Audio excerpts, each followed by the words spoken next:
आपल्याकडे गुढीपाडव्यासाठी सुंदर अशी गुढी अवेलेबल झाली आहे। गुढीपाडव्यासाठी थोडेच दिवस राहिलेले आहे, तर ही सुंदर गुढी ऑर्डर करण्यासाठी लवकरात लवकर DM करण्यात यावे, म्हणजे 2 ते 3 दिवसामध्ये तुम्हाला ही घरपोच मिळून जाईल। बघा, अतिशय सुंदर असा पाट दिलेला आहे, सुपारी, नारळ आणि हा सुंदर असा पाट, त्याला छान फिटिंग केलेली आहे, कलश दिलेला आहे, सुंदर अशी मोठी आहे गुढी आणि कलश लावलेला आहे, साखरगाठी आहे, आंब्याची पानं आहे, छान साडी आहे, परत साखरगाठी लावलेली आहे छान।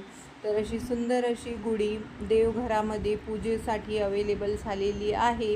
तर मी वर माझा नंबर दिलेला आहे, तर ऑर्डर करण्यासाठी लवकरात लवकर DM करण्यात यावे, कारण 4 ते 5 दिवसच अवेलेबल आहे, तर तुम्हाला मिळाली पाहिजे आणि याच्यामध्ये कलर पण अवेलेबल